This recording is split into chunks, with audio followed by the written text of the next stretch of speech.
This nibble originally aired on RSBANDB Update, episode 768, The Dirty Dozen. Enjoy. The main reason why this is so interesting to me is, we talked about how this is nice for leveling up players and the like. But could you imagine if we had one of these events that was tailored specifically to another skill, like fletching or farming? And how they could be used as a way of focusing these skills and creating communal training activities. Because, I mean, I've never seen the crafting guild this busy. I'm being honest with you there on that. Well, yeah. I mean, I've certainly never seen it that busy. There's not much use to it, right? Like, what would you... Yeah, exactly.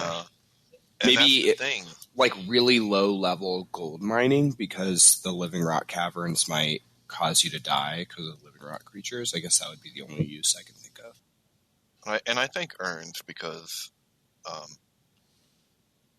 but there's typically...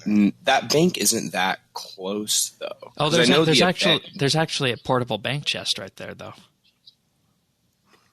Yeah, but isn't there... I guess Prif is probably too high-leveled for most people who are making urns, maybe, because I feel like high levels just buy them, right? So I guess that's where you would make urns. Yeah, a lot of alts run. Yeah. Those. Let's just have a look at the urn prices here with this, because that's another, key point. What do you guys think is the most popular urn? It's changed so much. I have no idea, but probably farming. All right. Hunter. Let's go with Hunter then. Yeah, farming and hunter. Farming, hunter, fish. I mean, they're all so good. There's really no reason to not use them.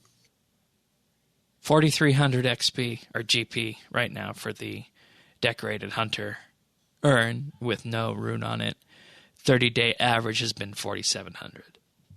So, I mean, this is going to put the prices of urns down, but it's going to be an interesting exercise nonetheless to see if this kind of focus on this skill is good for both the economy of people creating it more so, or the people who are buying it, or somewhere in between. And that's why, I chose those two skills in particular, fletching and farming, because as it is, farming right now really gets its inputs from combat, unfortunately, and thieving in terms of the seeds. And fletching, on the other hand, just has a whole myriad of inputs that you can buy on the Grand Exchange already, like all the wood that we have in game. So that's why I mentioned those two. And, of course, we also need to address the elephant in the room. The bulk people who want to train fletching fast are going to be doing broads, right? Yeah, for sure. They're going to be doing diamond darts. They're going to be doing what? Darts, dragon darts on double XP extended, but yeah. Yeah, so for daily scape, broads would be. There we have it. How you going to and that's why I said it would become so much more interesting if there would be future events like this that would expand outwards into the various other skills in game. And that's the point I want to take home from this, is that look at this not as another silly currency event, but look at this as a way of directing training around the game, which we've seen them do before with Yak Track, and it provides a purpose for people who want to play with that case. You're doing crafting this week, you might just craft some extra urns along the way. Granted, it's not that much, but it's definitely going to put the focus on it and make people feel as though that there's something to do. So all in all, I think this is a good, refreshing take on the currency events, and they should definitely try it in the future with other skills. Any other thoughts on it?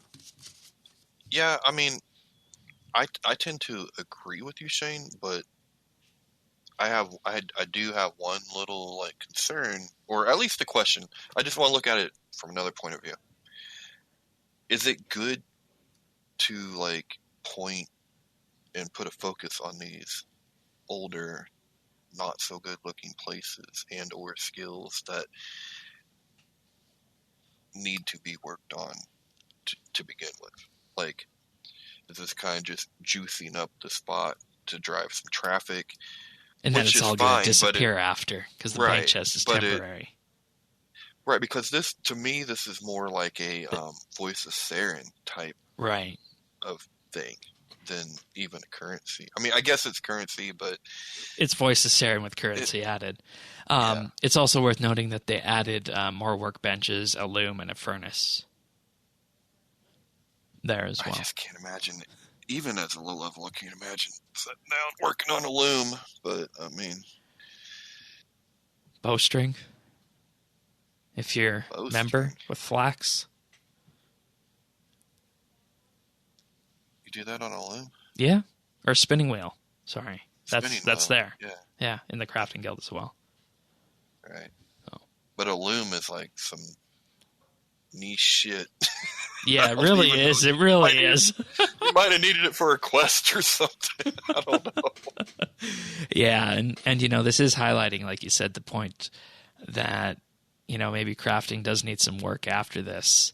And that should also be something to consider going into these future kind of events like this is, you know, don't base it around 15-year-old content in game that could benefit from a remaster. And what we're talking about here is, of course, parts of the crafting skill. Because it is a production skill, so the methods it uses is fine. It's just a question that the outputs from it are a little less than desirable at most points. You can watch full episodes of RSBANDB Update right here on this YouTube channel. You can also listen to audio versions of RSBANDB Update at update.rsbnb.com, and feel free to subscribe to our show on any number of podcast listeners out there at update.rsbnb.com/subscribe.